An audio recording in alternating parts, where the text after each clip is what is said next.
Welcome to r/malicious compliance, where we share stories of people conforming to the letter but not the spirit of a request. Thank you, friends, for subscribing to the channel and for so many likes. The first story: supervisor threatens coworkers and I with disciplinary action if we don't respond to messages and machine alarms quick enough. The second story: my assistant manager lies and gets me in trouble for ordering supplies. The third story: managers took advantage of our kindness, so I stopped doing their job. On to the first story. Threaten discipline if I don't religiously check messages while I'm doing repairs? Fine, I'll check as often as you want. Background information: I work in a manufacturing environment as an equipment maintenance technician. My job is literally to keep the machines running and spitting out product. If the machine goes down, it's my job to get it up. Every hour a machine is down is easily $2K in lost profits. Every maintenance tech here carries around a mandated iPhone and has a mandated company laptop that we all use for equipment tracking software, IMs, email, etc. The iPhones don't have the equipment tracking software, and the IMs can either come by way of iPhone or laptop, but not both. In the past, I've been allowed to vary my schedule and priorities on my own as the workload demands.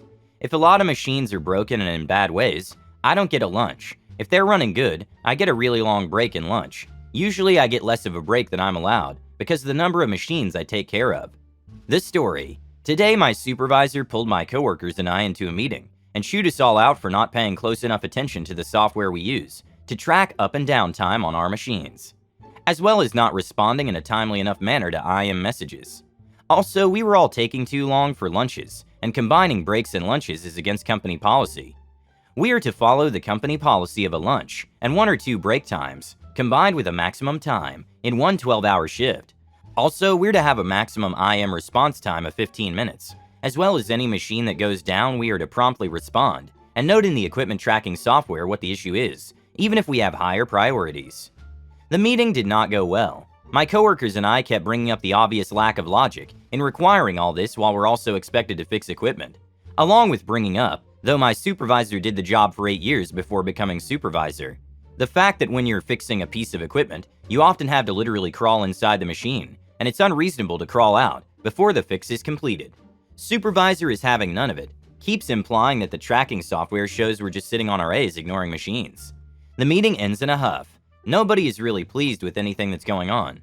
The compliance: later my coworkers and I get together and are talking about how things should progress, and it's decided that malicious compliance is our weapon. You want minimum 15-minute response times for IMs. Fine, a whole list of alarms entered into the iPhone at 15-minute intervals. Every time it rings, drop everything you're doing and go check the equipment software and IMs. Also do a round of the building checking on each tool we're accountable for. All in all, if there's nothing to do with all these, it takes around 7 minutes. Many things in my job take multiple hours to repair and calibrate the equipment, so it can run product properly. A 2-hour job will now take roughly 3.5 hours. 5-hour job, probably 8 hours. Oh, and breaks? Yeah, we're not allowed to combine breaks, but scheduling them is still up to us. Well then, if Jimmy, name's changed obviously, takes his lunch, Tony and I expect him to be gone for the lunch and the break time, as he will leave, take his lunch, come back into the building and production area, turn right back around and take his break. The expected result: we'll update with actual result when it happens. I await the subsequent explosion that will happen from upper management on middle management when our area availability times tank hard, and each and every one of my coworkers has the excuse of, I'm just doing exactly what I was told to do. Update: 15-minute message check alarms and intervals are going well. We've yet to see an explosion from above, but average machine PM and repair times are dropping. Things don't happen fast in big companies. My supervisor has watched me drop everything and climb out of a machine when the alarm rang, asked me what I was doing, to which I responded with exactly what I was told to do. He just shook his head and walked away. Update 2. Yesterday I was pulled into a meeting with my direct supervisor. He requested I stop annoying everyone with the constant alarms and get back to doing work as usual. I asked if the roles and expectations of the position had changed, so I don't have to keep checking things every 15 minutes. Of course they haven't and won't. It was very much a do what I want you to do, not what I tell you to do kind of meeting. I've worked in manufacturing. I believe you have to work smart and not hard, so you don't have to go back. That means you can sit in a chair all night as long as everything is running smoothly and making the boss money. The old manager got a promotion and left. The new manager comes in, and he doesn't like maintenance sitting idle. Wants to shake things up and innovate. New rule: you have to be busy. The line is no longer working. There are fewer gears, but we are busy. Everyone looks busy, filling out tons of paperwork, answering text messages, leaving important machines idle to follow the manager's new orders, to fix other less important machines. He manages people but doesn't participate. This goes on for weeks and we start missing deliveries and stopping final builds. Machines literally don't work because of this. A lot of people are being sent home. Senior management found out about it. The new manager is fired. An experienced maintenance manager is hired with a promotion. Wonders where our chairs are and why we're not sitting on them so we can line up. Buys new chairs for all maintenance. Production volumes are skyrocketing. A bonus for him and upper management. The second story is, can't order office supplies? Have fun getting what you need. For a few years, I worked as an office administrator. When I was awarded a new position, they allowed me to retain some abilities as the admin until the new person in the position had learned enough and felt confident to take it on. One of those abilities was ordering office supplies, including bathroom supplies. The person ended up leaving within a few months, and a new person who had prior experience filled the position. After a few months of the newest person being there and getting her login for the office supplies, it was decided by my store manager, SM for short, that I had to get a manager's permission to order any supplies from then on, and they had to sign off on it. One such time, the admin was out for a few days, and we needed the commercial paper towel rolls. I got the sign off and ordered them. They came in, the wrong kind, or so I thought. I told my assistant manager, AM for short, and said I'd make a refund request and reorder, but I forgot to get him to sign off on it. While I was reordering, someone opened the box and used a roll, which I was unaware of yet. Apparently, they actually fit the dispensers. The new order came in the next day and I noticed the other box opened and a roll missing. I checked the dispensers and both fit. While I was doing this and had decided to return the latest box, someone else pulled a roll out and had started to use it. I told the same AM all of this, still forgetting that I hadn't gotten him to sign off. I left a note on the SM's desk, with the receipts explaining this perfect storm, with an apology, but noted we had paper towels now for 2 months.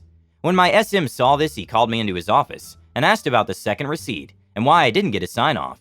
I explained I had forgotten to get the second sign-off, but AM was aware of what happened, had approved it verbally, and my main concern was trying to fix it first before we could no longer get it the next day.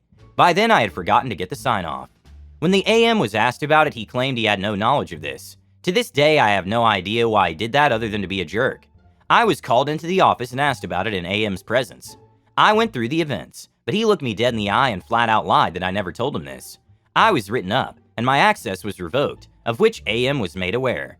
I was also told I couldn't buy anything and get reimbursed for it later, no matter if I had permission or not. Cue a month later, and our admin is on a 2-week vacation when we run out of something that my AM or the store needs. I can't remember what, but it can only be purchased through the login to get it next Friday. Otherwise, it has to wait until the next Friday.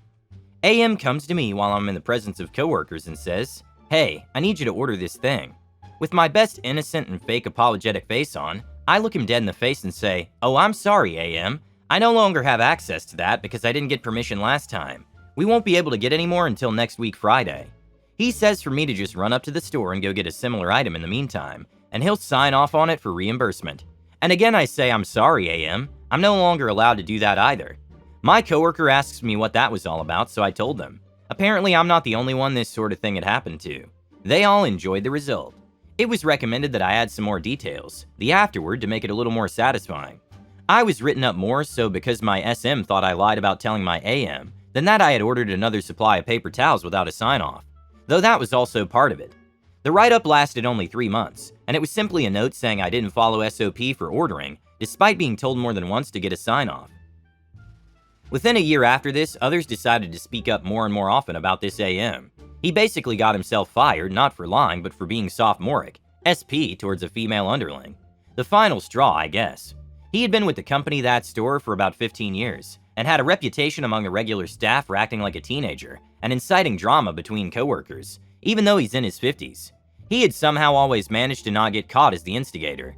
During the HR review, they asked particular staff about other incidents, of either lying or inappropriate behavior, towards them or others, that people knew about, and one of my coworkers mentioned that he was there that day, near my AM, when the paper towel incident happened. He corroborated everything I said about telling the AM, and the AM laughing about it, and reminded me to bring the receipt to sign off. My SM was told as well and apologized for not believing me. The assistant manager screwed up, so he was deservedly fired. AM decided to be a jerk, then asked for help. OP didn't give an F. Good job, OP. I think it would be good to admit my mistakes to my team. Try to instill a sense of humor about the fact that we're all human. No one wants employees who are too afraid to point out their own mistakes. Correct them, apologize as needed. Respect for people who do their best, sometimes making mistakes, but they can admit it.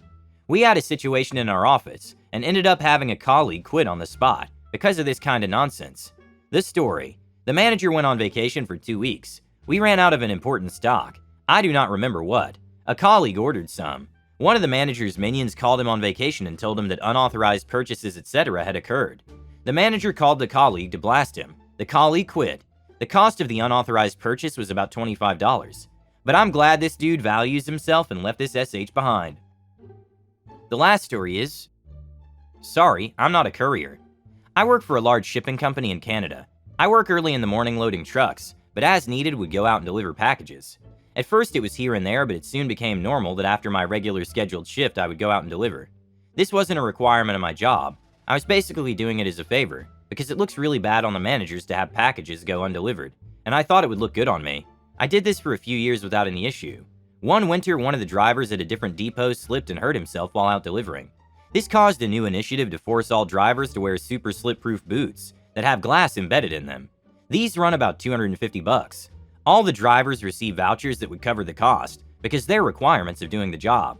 When I went to the manager to ask if I would be getting a voucher, he replied with "No sorry, you're not a courier," and walked away. I went and told the other employees that were in a similar situation to mine, and they were pretty displeased.